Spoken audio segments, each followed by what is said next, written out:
Trauma doesn't just take away your happiness, it also takes away your inner creative voice. Why does our creativity disappear and how do we get it back? That's what I'm going to be talking about on today's video. My name is Anna, I'm a working artist, and here on this channel we're going to talk about art, creativity, growth, mental health, and other things in between. So what is trauma? I'm not going to go into the deep philosophical definition of what trauma is, but let's just talk about it in a broad sense. Trauma is your body's response to outside events that can cause stress. Sometimes stresses can be good, but when we're going to talk about trauma today, we're going to talk about negative stresses on the body and the mind over time throughout someone's life. Trauma can put our bodies into a state of survival mode. And when we are in a state of survival mode, it's almost impossible to create freely from a place of peace within ourselves. Because creativity is directly linked to our curiosity and our safety. And those are two things that tend to be absent when we are in a state of trauma or our body is responding to a state of trauma. Our survival brain is what is mainly active when we're in a more traumatic state. And it doesn't necessarily mean that we're still living in the trauma, but our body remembers. And so even if you're in a much safer place now, you're still finding it difficult to create. It could be that your body and your mental state is still stuck in that place of trauma that you once were before. But of course, if you are in a stressful state, we'll talk about that a little bit later in the video. Survival brain tends to shut down curiosity, and that is because of the fact that our survival brain wants to keep us safe, and when we are curious, that doesn't always necessarily mean that we will stay safe within that curiosity. And so this is around the time or space where artists can stop being creative. Our body and our mind wants to protect us, put us into a state of protection, and that does not include room for creative actions. So what does this disconnection feel like? Maybe this is something that you're struggling with, but you can't quite put it into words, or maybe this is something that you are already aware that you're experiencing. So let's talk about it. Disconnection can feel like you were one person before. Maybe you had this spark, this glow about you in your soul, and now you aren't quite that same person. And you think to yourself, where has that old person gone? Who am I? Where are they? You're not inspired. The thought of creating may feel like a weight in your chest or like it's holding you back rather than propelling you forward, which is how creating from a safe place should feel. Maybe you have the desire to continue to create and you begin projects, but finishing them is a whole different story. I'll tell you an example from my personal life that happened actually not too long ago. I decided that I would love to create a painting for a local restaurant that had just opened up. I was very friendly with the owners of the restaurant and I really believed in their food and I believed in what they were doing.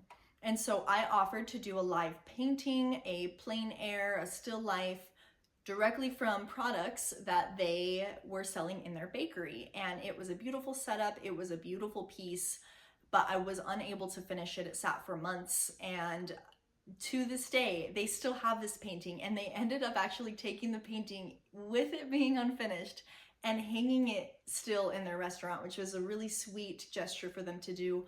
But as an artist, for me, it felt like a failure. It feels embarrassing.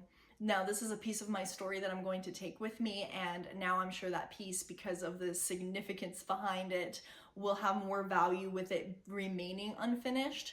But in the moment, it was a big lesson to me of I was definitely in a traumatic place and I had good intentions to start a project, but because of the stress that I was under in that moment, in that time, I didn't finish that project, and it really affected me mentally and even physically as an artist. What I can say is this: your creativity isn't gone. It's not absent. It's not null and void. It's just buried. It's buried under all of these feelings, and it's still sitting there dormant within you, and it's ready to be reawakened anytime. But it's of course the time when you feel that you are ready. And so you might blame yourself, which comes to our next topic. Why do we blame ourselves? When we are in this state of mind, we definitely may tend to compare ourselves to others who we possibly see on Instagram, or maybe even people that inspire us in our real life that are just skyrocketing, they're becoming successful, and it doesn't have to necessarily just be in art, but you can see that and you may still compare yourself to these people simply because they are moving on a different plane than you are moving. I bring this up again from my own personal experience. Maybe this isn't you, but to the people who do resonate with what I am speaking about presently, you might be saying to yourself, I'm lazy, I'm not disciplined, maybe I really am not talented enough. The truth is that it's not a discipline problem so much as it is a nervous system problem. And so in that realization, I want to encourage you to give yourself forgiveness. And on top of that forgiveness, give yourself a little bit of grace. Creativity needs safety. You need to create from a safe place in order to create things that fulfill you, that warm your soul, not from a place of pressure or self-doubt or self-hatred. And I'm not saying that you can't create from a place where you may feel a little bit more stressed or down and out. And if anything, I encourage you to still create from this space. It may just reawaken some things in you that you forgot that you had. If you're sitting in a place of self-blame and self-doubt and you really want to create, but you just haven't gotten around to doing so yet, even if you have the time, do not blame yourself. Do not come from the space of I'm not good enough.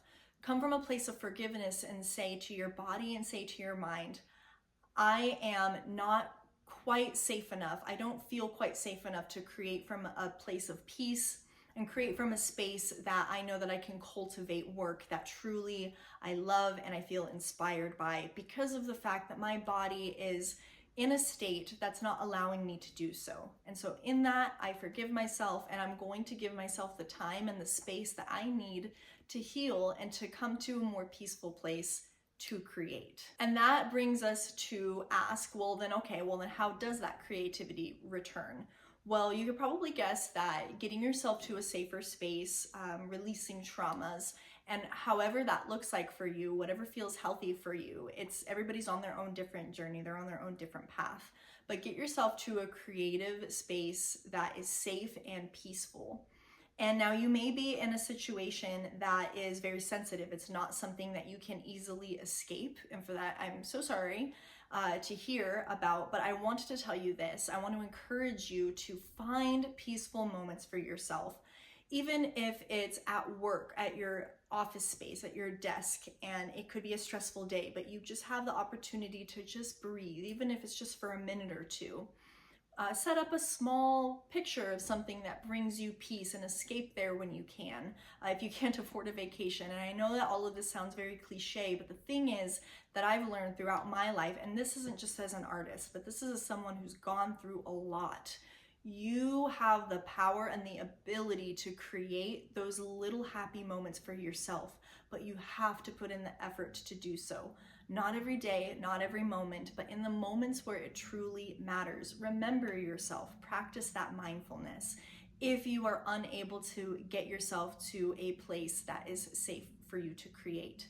Now, if you are in a space where you can make the active decision to say, you know what, I don't want to live in stress or in trauma or in a space that is limiting me anymore, and I want to move towards a place of healthy happiness, then that is going to be the key to unlocking that creative potential that has been sitting dormant within you for probably a long time. Allow your nervous system to settle in any way that you can, whether it be from taking a small breath at your desk at work, or at home alone with the kids, even when they're screaming. Just a nice quick breath, bring yourself into a place of peace and calm within yourself, and remember that you have the power and ability to do that for yourself, even if it's just the smallest mercy that you can give yourself that day.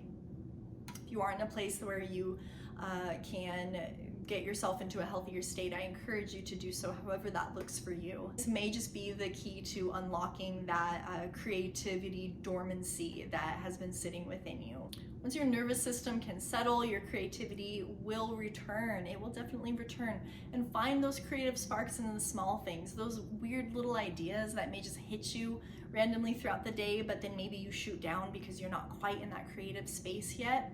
just try to remember them, or maybe just write them down for now and leave them for later, because once that creativity returns, you can always go back to them, and then it will maybe inspire you, most likely inspire you, to create new ideas from those ideas. I cannot tell you how many ideas that I've had that started out one way, but as I thought on them and sat on them and set them aside and then would come back to them and reshape them, they grew into something so much more beautiful, so much larger than my original intention.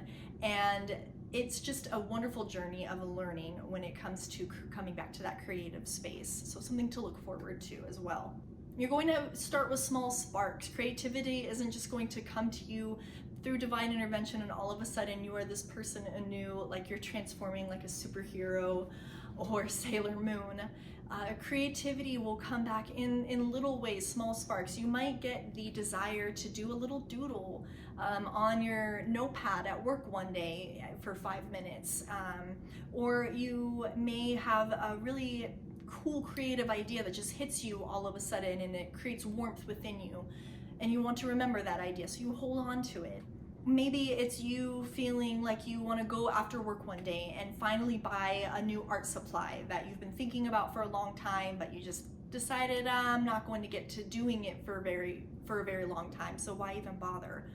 But that day is the day that you decide, you know what, I'm just going to go buy the thing. I'm just going to have it around so when I am ready, it's there.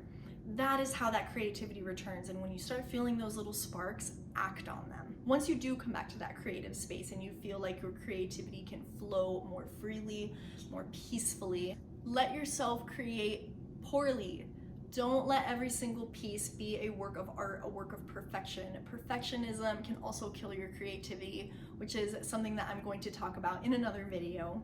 But for the purpose of this video, one more small thing that I will add is that pressure definitely stifles creativity. So once you get that spark, once you get that desire, just create for the fun of it, create because it's what your soul needs, not for Instagram and not, just to sell to your friends and have this whole creative new career outlook on life. This is for you, this is for your soul, this is for your healing. So give yourself something that you deserve, and that means to just simply create because it makes you happy, not because it's going to be the next Picasso. Losing that creative spark or feeling a lack of creativity happens to all artists. So if you are that artist, if you like this content, or if you're someone new here, or you're wanting to expand yourself in art in your life, talk about mental health, and be a part of a community, then feel free to subscribe to my channel. Again, my name is Anna. I am a working artist. I am sponsored, and I am just living my life, creating my art, and I am bringing everybody along